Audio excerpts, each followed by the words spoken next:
Est-ce que vous voulez qu'on commence? On y va?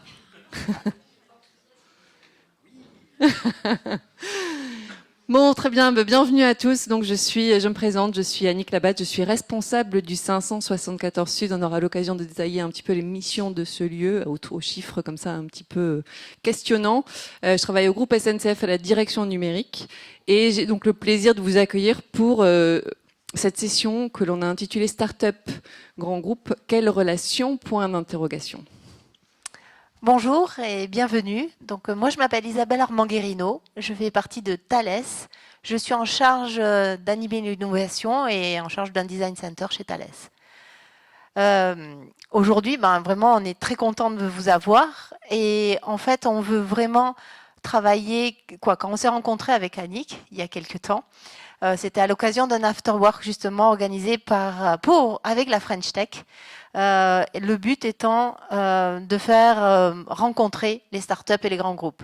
Et quand nous sommes rencontrés avec Annick, nous nous sommes dit il y a quelque chose aussi qui nous intéresse pour nous toutes les deux. C'est vraiment de comprendre, de connaître le territoire et toutes les expériences que l'on peut avoir ou les expertises. Exactement, Isabelle. Et du coup, on a eu l'occasion de déjà réaliser un premier événement où on a réuni quelques belles boîtes du territoire et on a échangé sur le sujet autour de l'intelligence artificielle générative. Et ça a été une vraie réussite. Et ça nous a amené, et ça nous a donné envie d'en faire plus et ça nous a amené jusqu'ici. Oui. Et aujourd'hui, on va vouloir en faire encore davantage. Ce qui nous intéresse, c'est vraiment de comprendre comment mieux collaborer, comment mieux se connaître, comment travailler ensemble. Et donc, on a voulu un petit peu une masterclass un peu différente. Donc, ça sera vraiment quelque chose ouvert au dialogue, ce qu'on espère. On aura trois intervenants, donc 2 personnes de la SNCF et une personne de Thales. Donc, Laurie, Damien et Didier qui se présenteront après. Et pour nous accompagner tout au long de ces échanges, nous avons fait appel à une facilitatrice graphique qui va croquer nos propos en images.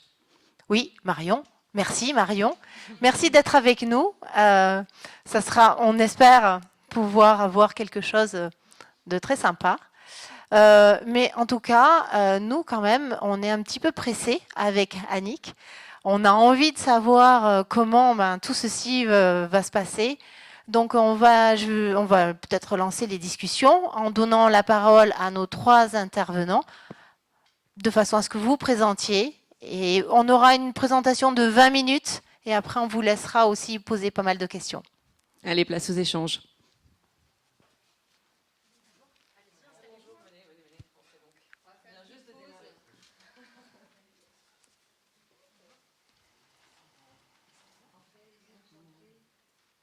Donc les échanges, pour l'instant, ils sont silencieux, mais ça va commencer. Laurie? Bonjour, est-ce que ça vous va si je le fais sans micro ou vous préférez avec le micro? Ah, pour l'enregistrement alors. Hop. Alors du coup, bonjour. Hop, on s'avance. Hop, on monte sur scène. Alors du coup, merci d'être venu pour cette masterclass. Moi, je m'appelle Laurie Espinoza et je travaille au 574 Sud. C'est la maison du numérique SNCF en région Sud et on a 3 missions principales. La première, c'est l'acculturation des collaborateurs aux grandes tendances du numérique. On a beaucoup travaillé ces derniers temps sur l'IA générative. On a aussi une mission d'animation des écosystèmes d'innovation en interne et en externe. Et enfin, une mission d'accompagnement de projets numériques sur laquelle j'interviens plus directement, où en réponse à une sollicitation métier, on va trouver la juste réponse numérique à un besoin, à une problématique métier concrète. Et ce métier, on va l'accompagner sur tout le cycle de vie de l'innovation, de l'idéation jusqu'à la préparation de l'éventuelle industrialisation. Ouais, c'est bon, ça marche. Bonjour à tous, donc Damien, je travaille chez 574 Invest, qui est le fonds d'investissement dédié aux startups du groupe SNCF, le fonds de Corporate Venture Capital. Donc on a vocation à faire des investissements directs au capital de sociétés innovantes qui se développent dans les secteurs du groupe SNCF. Didier Hugo, donc moi je travaille chez Thales en tant que directeur de l'innovation et des technologies. Et j'ai le plaisir d'animer une équipe d'une 50aine de passionnés de technologie tout autour du monde, avec 2 missions principales. La première, de l'innovation, c'est un petit peu ce qui nous fait vivre. C'est de l'innovation qui est peut-être un peu plus court terme, plus proche du business. Mais la deuxième, qui est très importante, et c'est pour ça que c'est essentiel aussi de pouvoir travailler avec des startups, c'est de préparer demain en travaillant sur de l'innovation de rupture. Alors que l'on parle d'innovation plus ou moins court terme, on adresse l'innovation de façon assez classique. La première, c'est déjà d'avoir une innovation qui est centrée sur les besoins utilisateurs. Bien entendu, en étant addict à la technologie, j'adore travailler sur la technologie. Maintenant, si on développe quelque chose et qu'il n'y a pas de besoin derrière, ça ne sert pas à grand-chose. Donc, travailler sur les besoins utilisateurs. Et deuxièmement, effectivement, trouver la bonne balance entre de l'innovation plus incrémentielle classique et de l'innovation de rupture. Peut-être pour lancer les discussions, c'est peut-être important de revenir déjà sur ce qu'on appelle de l'innovation un peu plus de rupture, parce que tout de suite, on va penser, ok, donc là, on est en train de penser à SpaceX, du très long terme, on a déjà notre plan stratégique à horizon 5 ans, puis là, on va dire l'innovation de rupture, 10 ans, 15 ans, 20 ans. Et non, pas du tout. En fait, de l'innovation de rupture, elle peut se faire avec vous tous, à très court terme. C'est juste que l'entreprise qui a déjà un core business établi va chercher à aller développer une nouvelle technologie, essayer de proposer cette nouvelle technologie sur ces marchés existants, d'aller chercher des nouveaux marchés, puis de vendre ces technologies existantes sur ces nouveaux marchés, ou bien de changer technologie et marché, et là, bon courage. Donc si maintenant on creuse un petit peu cette partie disruption et qu'on reprend les 3 piliers de l'innovation, donc sur les 3 piliers d'innovation assez classiques, la première étant de tester la viabilité économique d'une idée, la deuxième, la désirabilité utilisateur, et la troisième, la faisabilité technique. Sur la partie business, avant tout, et de façon un peu plus générale sur l'innovation de disruption, ce qui est important de comprendre avant tout, ce n'est pas une question forcément d'avoir les bons experts ou les bonnes idées, c'est avant tout d'avoir la bonne culture. Et ça, c'est essentiel quand on travaille dans un grand groupe, qui a une culture d'entreprise qui est ce qu'elle est. Elle est extrêmement optimisée, elle est extrêmement bien faite pour industrialiser et travailler sur son core business. Aller en dehors de ça, très compliqué. Donc déjà, d'avoir cette culture, et quand on va travailler sur cet aspect plus viabilité économique d'une idée, il va falloir avoir cette culture d'intrapreneur ou d'entrepreneur que des startups vont pouvoir également nous apporter. Sur la partie désirabilité utilisateur, c'est toujours de continuer à travailler sur les besoins utilisateurs et de s'ouvrir plus que jamais au monde extérieur, de vraiment rentrer en symbiose avec le monde dans lequel on vit. Et la troisième, sur la partie technologique, et là les startups jouent un rôle très très important, il y a 2 choses. La première, c'est une entreprise, comme Thales, a ses propres labos de recherche fondamentale, et là on va vraiment travailler sur du fond, sur du long terme, sur de la deep tech, et là on va plutôt être en mode marathon. On sort des Jeux Olympiques, bon voilà, là on est sur le marathon, 42 km.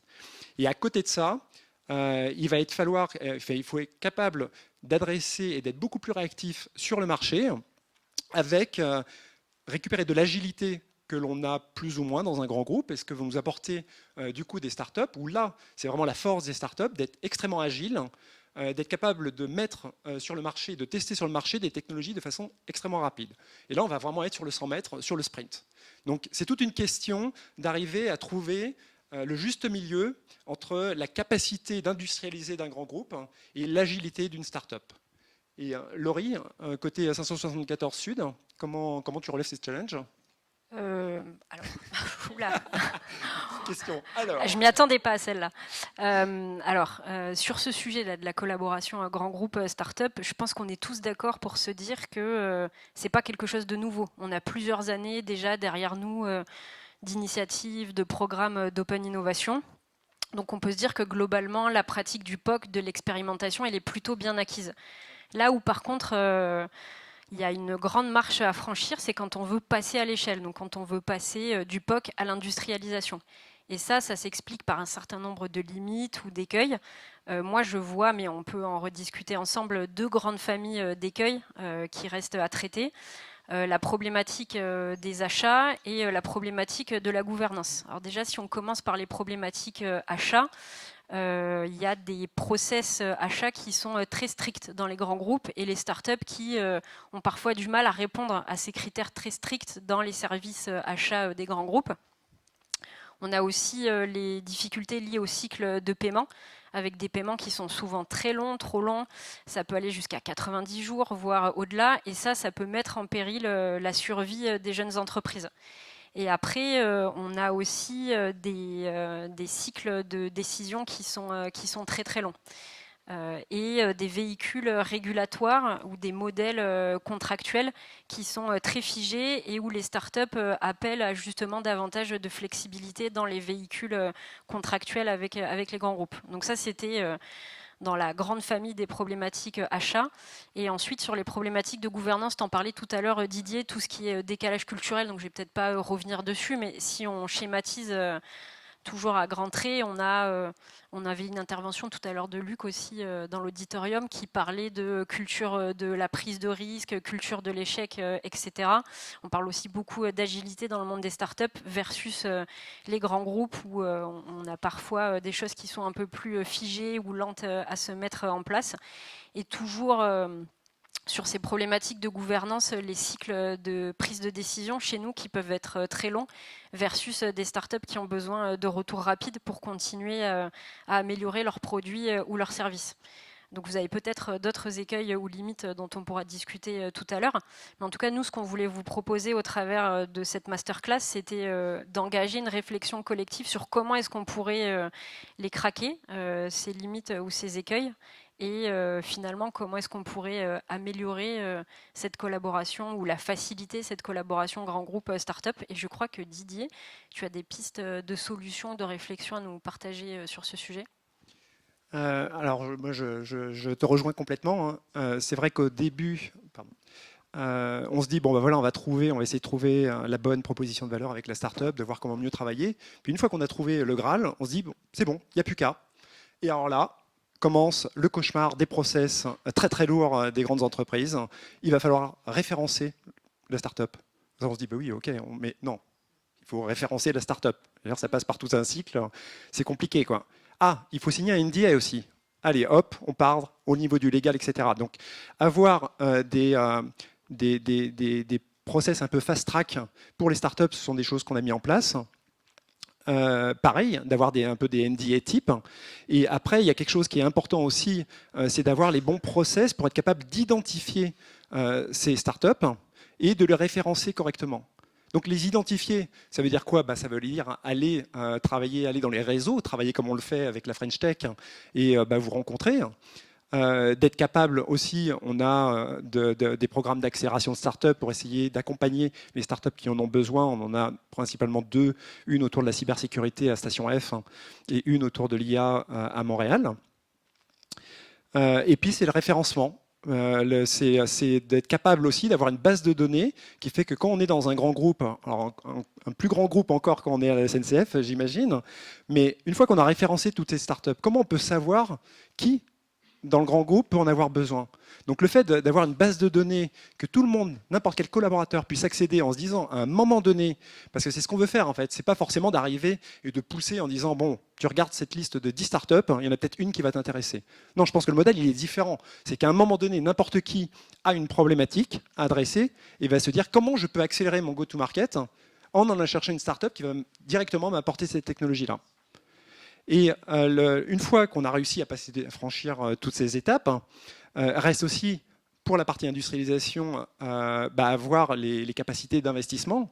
Donc là, chez Thales, on a effectivement des fonds d'investissement, comme dans tous les grands groupes.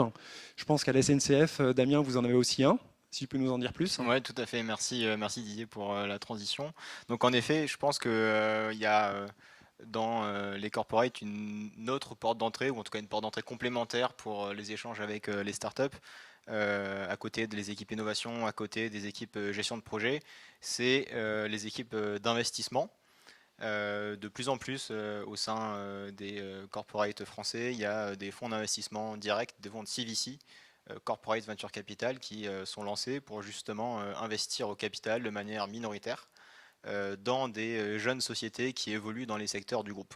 Donc la SNCF s'est développée sur ce secteur-là et donc est né en 2019 574 Invest, qui est donc le fonds de corporate venture du groupe SNCF et qui a vocation à accompagner financièrement au capital des sociétés lors de levée de fonds en série A, série B, on pourra revenir après durant les échanges sur ces stades de développement précis, des sociétés qui évoluent dans les secteurs du groupe. Donc nous, c'est assez large, hein, ça va de la mobilité à l'industrie, pour entretenir le matériel roulant, à la logistique. On a aussi une société qui s'appelle Geodis au sein du groupe.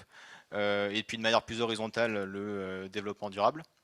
Et ces fonds-là ont, en tout cas le nôtre chez 574 Invest, on a deux offres de valeur pour justement les startups. La première, c'est quand même un aspect financier. On appelle startup généralement une société qui a une différenciation technique assez importante et qui justement investit beaucoup en R&D, qui a besoin de cash pour se développer, qui est souvent non rentable et par définition qui a besoin de lever des fonds pour financer sa croissance environ tous les 18-24 mois et qui se finance au travers de fonds d'investissement. Et donc nous, on se positionne à ce moment-là de la vie des startups.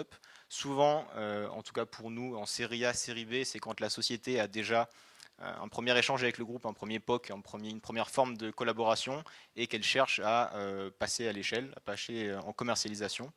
Et c'est là où nous, en tant que fonds d'investissement, on apporte notre deuxième pilier de l'offre de valeur qui est lors des boards, un accompagnement d'introduction auprès des autres entités au sein du groupe pour faciliter la commercialisation, des informations de marché et puis plus globalement toute la force d'un grand groupe à travers son image de marque et puis son réseau.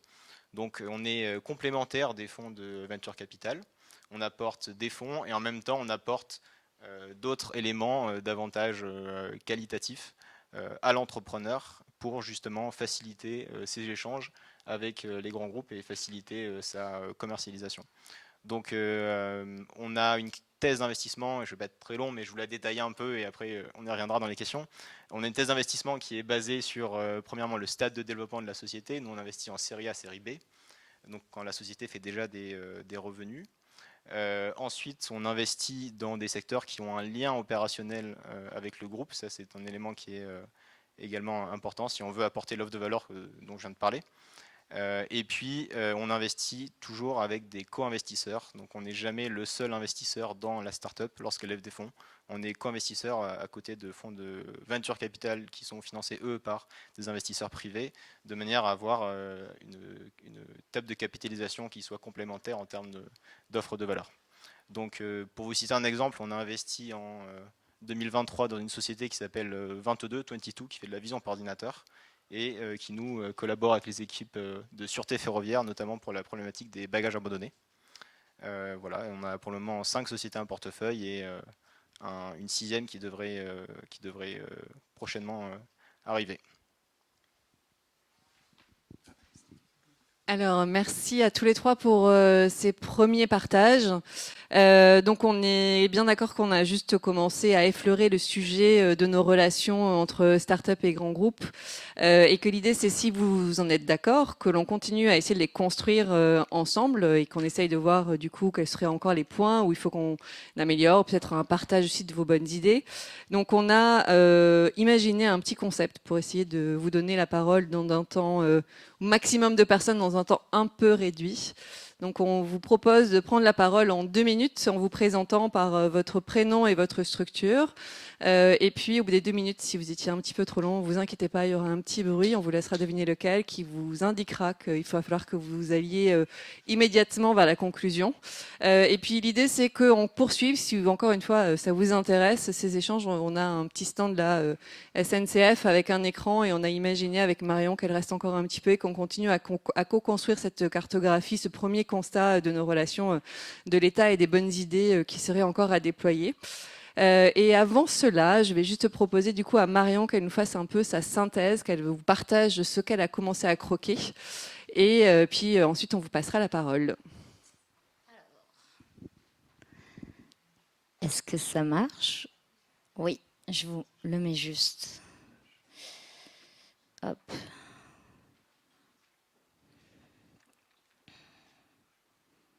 Voilà. Alors, je vais aller assez rapidement parce qu'il s'est dit des choses, mais je vais vous laisser la place de compléter. Ce qui a été marquant, c'est en gros les différences de qualificatifs qu'on peut donner à une start-up qui est agile et au grand groupe qui a une capacité du coup d'industrialisation. Donc en gros le sprint et le marathon, l'agilité et la capacité d'industrialisation. Donc il y a des composantes d'innovation qui ont été rappelées comme la viabilité du business, la désirabilité utilisateur et la faisabilité technique. Donc on voit au niveau du cercle qui est là. Et pour passer l'innovation de rupture, du coup, la nécessité d'avoir la bonne culture, de s'ouvrir au monde, d'être en symbiose, il y a le terme symbiose qui est arrivé, et également d'alléger aussi les process. Donc il y a des problématiques qui sont émergées de la relation entre les startups et les grands groupes qui sont notamment liées à la gouvernance, aux achats, aux paiements et aux process.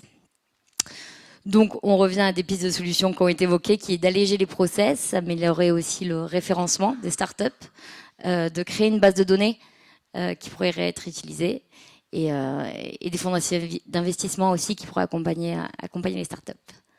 Voilà, j'ai essayé d'être très rapide.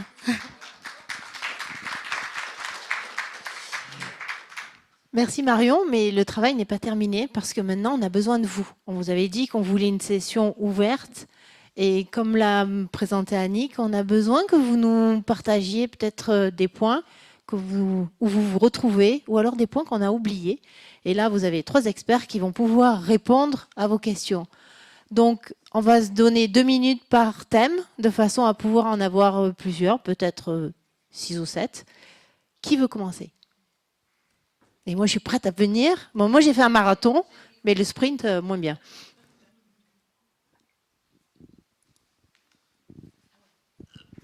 Merci. Bonjour Aurélien.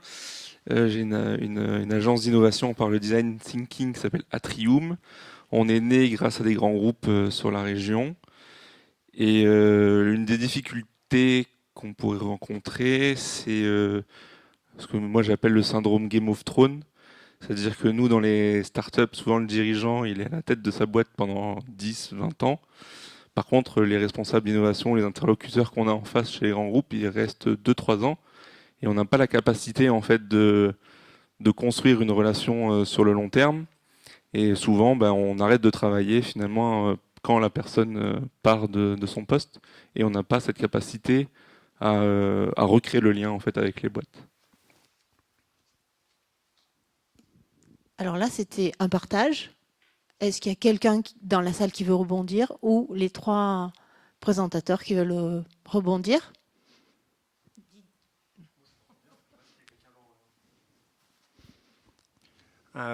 Isabelle pourra en parler mieux que moi parce qu'elle s'occupe aussi de Design Center. Je pense qu'effectivement, heureusement, moi ça fait pas 2 ans, ça doit faire 4 ans maintenant. Ouf, je tiens bon. Est-ce qu'à un moment donné, c'est un peu, on ne sera pas successful une fois que il n'y aura plus besoin peut-être d'un patron d'innovation. C'est-à-dire qu'une fois qu'on aura déployé cette culture d'innovation, c'est peut-être un rêve, hein, mais moi aujourd'hui, on va dire 80% de nos équipes travaillent sur de l'innovation incrémentielle, qui pourrait être fait. 20% travaillent sur de l'innovation de rupture. Moi, je pense qu'on essaye de déployer, au travers justement de ces design centers, de ces méthodes agiles, de workshops, de design thinking et autres, d'éduquer les gens en disant que finalement l'innovation c'est la responsabilité de tous. Je pense qu'on aura réussi notre pari quand des équipes telles que la nôtre ne s'occupent plus que d'innovation de rupture vraiment pour préparer la suite. Je ne sais pas si c'est une réponse. C'est une réponse. Un début de réponse. Un début de réponse. Est-ce que vous voulez rebondir ? Est-ce que vous avez un autre point que vous voulez partager ? Ou vous avez des questions, des problématiques qui ont été oubliées ? On est là pour discuter. N'hésitez pas. Bonjour, Renaud, je suis développeur indépendant, je dirige une petite structure qui fait travailler d'autres développeurs indépendants et je suis président d'une association pour les développeurs, une sorte de petit club de réflexion. Je voudrais rebondir sur l'idée d'un référencement de start-up dans les grands groupes. À l'inverse, peut-être de notre côté, par exemple, certaines, les institutions territoriales font par exemple des appels à projets, des appels à idées par moment sur certaines des problématiques, mais les grands groupes partagent pas forcément les problématiques qu'elles rencontrent, puisque là, en abordant le sujet par l'angle grand groupe qui cherche les startups, ben, du coup, c'est en cherchant des startups qui, par opportunité, pourraient correspondre à vos problématiques. Et moi, par exemple, ben, une partie de mes activités ou des gens qui travaillent avec moi, notre travail, c'est aussi d'être force de proposition sur des problématiques, d'essayer d'apporter des solutions. Et aujourd'hui, sans connaître quelles sont les problématiques, à part à les inventer ou avoir une idée qu'on va penser disruptive, qui pourrait changer le monde, etc., ben, on va être timide à créer une start-up. En revanche, si on connaît les problématiques, on nous donne la possibilité de se positionner en venant avec une idée. Et c'est peut-être là que l'étincelle va se créer, ou en plus, du coup, ben, l'opportunité qui n'aurait pas existé, existe finalement, une sorte de communication bidirectionnelle, quoi.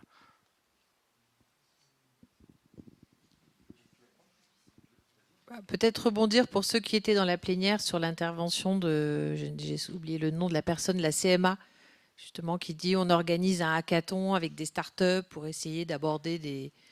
Bon, voilà, c'était le petit point. Un partage de retour d'expérience. On a été amené à organiser, alors ça s'est appelé lunch and pitch, coffee and pitch selon le moment de la journée, des séquences où on avait un métier d'une ESA du groupe qui partageait une problématique très concrète. On l'a fait par exemple sur le thème de la gare post-Covid. C'est en quoi le Covid avait impacté la manière d'occuper la gare, etc. Et donc ça permettait au métier de présenter à l'écosystème startup quel était son besoin. Et ensuite, on réinterrogeait le réseau, alors ça peut être via la French Tech ou d'autres réseaux, pour sélectionner des startups. Et ensuite, on organisait le matching entre le métier qui exprime le besoin et la startup. Et ça pouvait déboucher sur des POC, sur des appels d'offres, etc. Est-ce que tu penses que ce type, je me permets de te tutoyer, d'initiative, ça... Si on faisait ça de manière plus régulière, est-ce que tu penses que ça pourrait permettre de répondre à ce que tu décris ? Pour le coup, oui. Ce que j'avais en tête, par exemple, c'est des campagnes d'email que je reçois régulièrement, notamment des collectivités territoriales. C'est vrai que, par exemple, moi, personnellement, je ne suis pas adhérent de la French Tech, donc je n'ai pas forcément ces newsletters-là. Donc, c'est effectivement une bonne piste pour moi. Les hackathons, pour rebondir sur l'idée, c'est sûr que c'est génial, mais il faut avoir le temps de pouvoir être au bon hackathon, là encore une fois de plus. Alors que sur des diffusions plus larges, voilà, les moments arrêtés d'échange comme ça, ils sont précieux. Encore faut-il pouvoir se les permettre. Là, j'en discute avec un collègue. Moi, ce matin, par exemple, je me sens presque coupable de ne pas travailler pour mes clients aujourd'hui.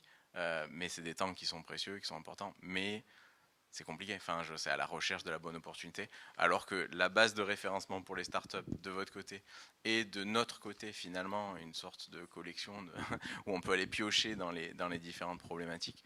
Enfin, c'est peut-être plus large en termes de possibilités. C'est pas forcément synchronisé sur un moment précis dans le temps. Vous voyez, un laps de temps plus large.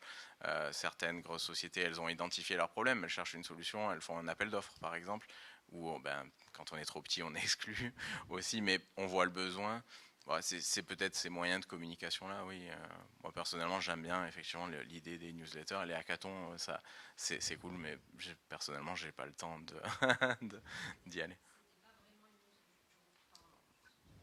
C'était pas tellement la newsletter, c'était plutôt on qualifiait un besoin qu'on partageait avec l'écosystème parce que nous-mêmes on n'a pas la prétention, la vocation à connaître toutes les startups et donc du coup c'est aussi l'intérêt de ce type de réseau de tête de pont, ensuite de partager cette expression de besoin au sein de leur propre réseau et ça on peut le faire avec plusieurs réseaux, la French Tech et d'autres et ensuite faire un premier tri et présenter au métier les solutions qui nous semblent être les meilleures en réponse à leurs besoins. Oui. Non, on va rebondir un petit peu. Alors, bonjour, moi je suis Sherazade Tigzer, je travaille à la caisse de prévoyance de retraite du personnel de la SNCF en tant que référente technique maîtrise support et projet. Et en fait, j'avais une question peut-être pour Laurie. Désolée.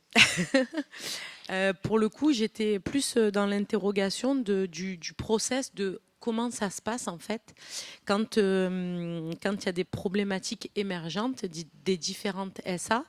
Est-ce qu'il existe peut-être des instances ou des réunions, un process qui est un petit peu ficelé pour dire, bon ben voilà, plus simplement, aujourd'hui on a telle problématique avant d'alerter telle ou telle start-up?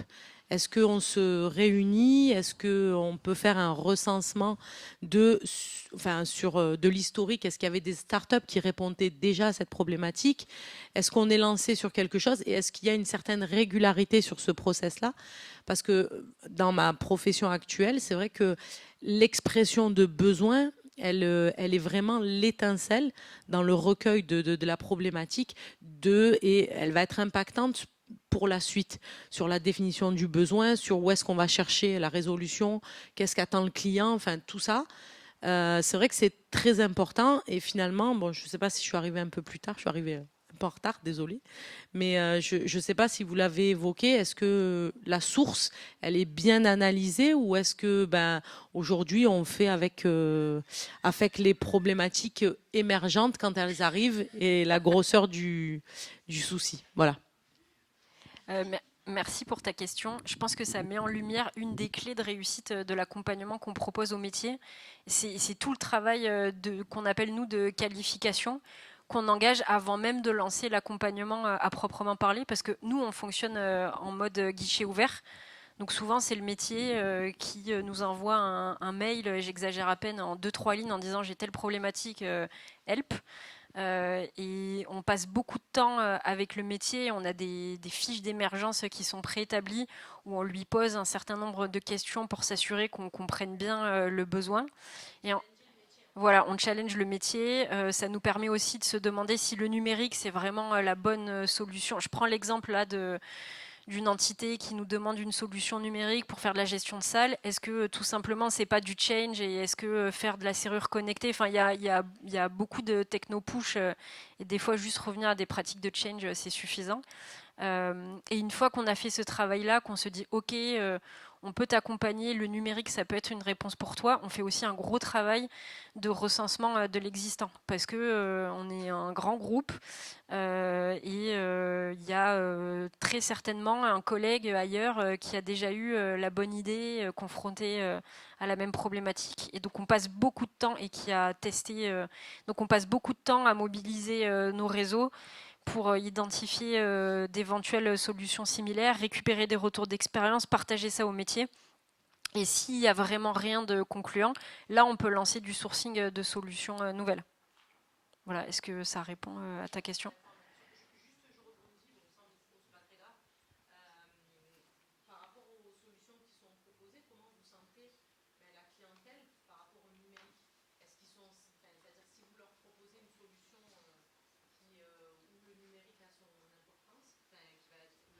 Là, tu parles des clients finaux, les voyageurs, les non-voyageurs dans les... Oui.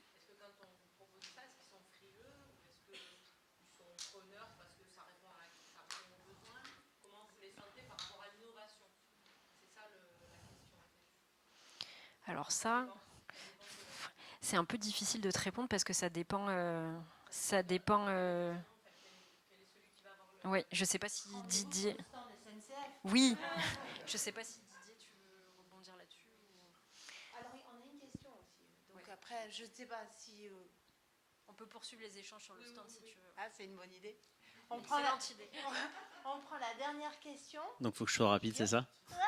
Donc Guillaume Chabas, donc moi je travaille dans une start-up qui s'appelle Orange, qui n'est pas vraiment une start-up. Et en plus je suis en charge de l'innovation et des partenariats, donc je connais bien le sujet. Non, ma question elle est très ouverte envers d'autres collègues grands groupes, mais aussi les start-up. Dans cette connexion sur alléger les process et faire le lien entre les deux, est-ce que la BPI n'a pas un rôle à jouer ou comment vous percevez que la BPI peut accompagner? Je vois une tête hochée devant, mais je suis intéressé d'avoir ce retour parce que la BPI c'est un peu normalement, on va dire une de leurs promesses et c'est pas très loin de la French Tech. C'est un peu dans le thème de la journée et donc comment vous percevez en fait la BPI pour accompagner ces startups ou en tout cas les faciliter cette relation Je pense que c'est peut-être une Ouais, je pense question que pour le CVC aussi. Je peux autant répondre que vous, je pense, parce que la BPI c'est large. En effet, il y a à la fois les équipes Inno et les équipes Invest. En ce qui me concerne, nous, on est co-investisseurs avec la BPI dans plusieurs sociétés. Je pense à 22 dont j'ai parlé tout à l'heure, également Hector, c'est un service de valet en parking et puis un service qui nous permet de garer sa voiture en aéroport et puis en gare. Nous, ils nous sont utiles et on collabore avec eux, je pense, de deux manières. À la fois avec les fonds qui font de l'investissement direct, donc en tant que co-investisseur, où là on est ensemble au board de la société et puis on mène les dossiers d'investissement ensemble. Et on collabore aussi avec les équipes qui sont un peu en amont, justement, et qui nous poussent des startups qui peuvent travailler avec le groupe ou qui ne travaillent pas encore avec le groupe, mais qui souhaiteraient travailler avec le groupe. Et ensuite, nous, en tant que fonds, on prend la décision d'introduire la société ou pas aux entités en interne. Et ensuite, ça peut arriver notamment aux équipes Inno. Je ne sais pas si tu veux rebondir. Non bon. Et plus largement sur la partie innovation, enfin moi je l'élargirais à la question aux projets financés en règle générale. On parlait tout à l'heure de comment se rencontrent les startups et les grands groupes pour répondre à une problématique des grands groupes. Et c'est vrai que les grands groupes ont une fâcheuse tendance à aller dans plein de forums de startups, de faire une grosse base de données. Et c'est vrai qu'après, pour être honnête, c'est un petit peu compliqué de chercher dedans. Donc les projets financés, en tout cas nous, c'est quelque chose qu'on utilise aussi comme moyen autour d'une problématique donnée. Automatiquement, on va avoir des startups, bien entendu, d'autres grands groupes aussi, qui vont se réunir autour d'une même problématique. Et ça, pour le coup, il y a des vrais succès autour de ça, bien au-delà de récupérer des financements. C'est pas uniquement le but, hein. Mais voilà, moi je vois un intérêt là aussi pour vraiment réussir à faire se rencontrer ces différents univers. Et parfois, on découvre des entreprises qu'on ne connaît absolument pas et disent « Génial, c'est exactement ce qu'on voulait, quoi. » Bonjour, Alexandra Quignot, Région Sud. Je voulais savoir, enfin, on a évoqué dans les freins la problématique des achats. Et je voulais savoir si dans vos groupes, il y avait une montée en compétences ou des recrutements double compétences achat techno qui se faisaient. Et s'il y avait aussi, par rapport au POC, vous avez parlé des POC métiers, mais est-ce qu'il y a aussi des POC qui se font sur les besoins des acheteurs pour les amener à la fois comprendre l'intérêt de solutions innovantes et s'acculturer sur différents champs techno? Je peux commencer. Laurie, je pense que tu pourras aussi continuer. C'est pas lié forcément uniquement aux startups. J'aurais tendance à dire que les achats, on a compris depuis pas mal de temps qu'il fallait les avoir de notre côté et de bien leur expliquer tous les sujets sur lesquels on travaille. Et là, c'est pas voilà, ça c'est plus global.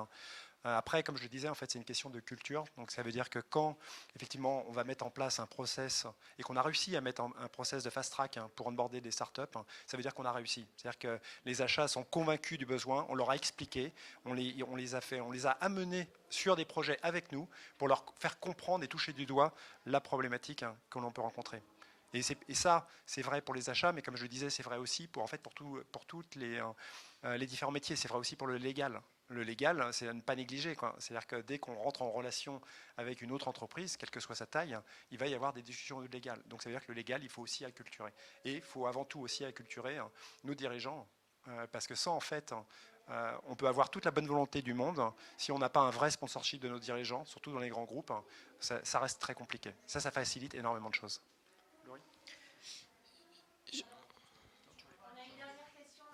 Alors c'était plutôt un partage d'expérience de mon point de vue parce que en fait, j'ai eu recours à des startups, mais en utilisant des universitaires de mon côté. Je suis une industrielle en fait. J'ai travaillé dans des groupes qui font 3 milliards et demi, donc un peu plus petits que ce qu'on appelle les grands groupes.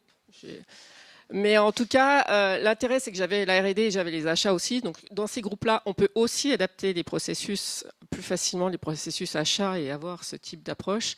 En tout cas, moi, dans les entreprises industrielles, j'ai beaucoup utilisé les universitaires parce que sur des produits, et notamment en R&D, de temps en temps, c'était des choses un peu techniques où le premier interlocuteur, c'était d'aller voir des universitaires, des écoles, des académiques, qui souvent avaient un réseau, qui m'ont ramené vers des startups. C'est-à-dire que soit leurs anciens, donc ça peut aussi fonctionner par ça, c'est-à-dire, et eux savaient même de façon relativement neutre aller me mettre en contact avec les bonnes personnes. Donc c'est aussi une autre façon d'aller se mettre en contact avec les entreprises. Et c'est pas un canal à négliger parce qu'il est aussi très privilégié par les industriels.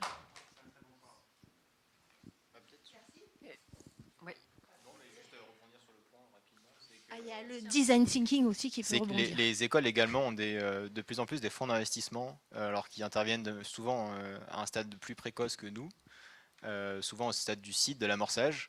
Et nous, c'est des fonds avec lesquels on collabore régulièrement justement pour que les startups confrontent leurs solutions avec nous, nos équipes en interne, et potentiellement ensuite investir lors des tours de financement successifs. Ouais. Donc je partage, il y a pas mal de spin-offs notamment qui viennent des universités qui sont très qualitatifs. Alors, en un mot, Aurélien. Ouais, je prends ma casquette French Tech parce qu'on parle beaucoup de ce que doivent faire les grands groupes, mais pas beaucoup de ce que doivent faire aussi les startups. Et je pense qu'il y a aussi cette acculturation des startups à la gouvernance, aux achats, au process. Et souvent, les startups veulent un peu fermer les yeux en disant nous, on est innovants, et c'est aux grands groupes de s'adapter. Et je pense que c'est aussi la French Tech peut être aussi un levier pour justement aider à avoir le bon vocabulaire des startups vers les grands groupes pour savoir justement comment parler de gouvernance, d'achat, parce que effectivement il y a des process qui existent et on peut pas forcément tout changer. Et donc c'est comment avoir le bon vocabulaire aussi des startups pour qu'elles puissent s'adapter aussi, parce que c'est les règles du jeu et il faut s'y faire et c'est pas que les grands groupes à s'adapter. Exactement. Nous sommes bien d'accord. Et donc, nous pouvons poursuivre les échanges, si vous le souhaitez, sur notre stand, puisque du coup, on n'a fait que juste les démarrer. N'hésitez pas à venir nous voir. Et sinon, on va céder la place, du coup, au suivant. Vous avez donc Microsoft qui a présenté sa GenAI Studio. Le GenAI Studio, voilà, si vous voulez rester. Et merci beaucoup. J'espère que...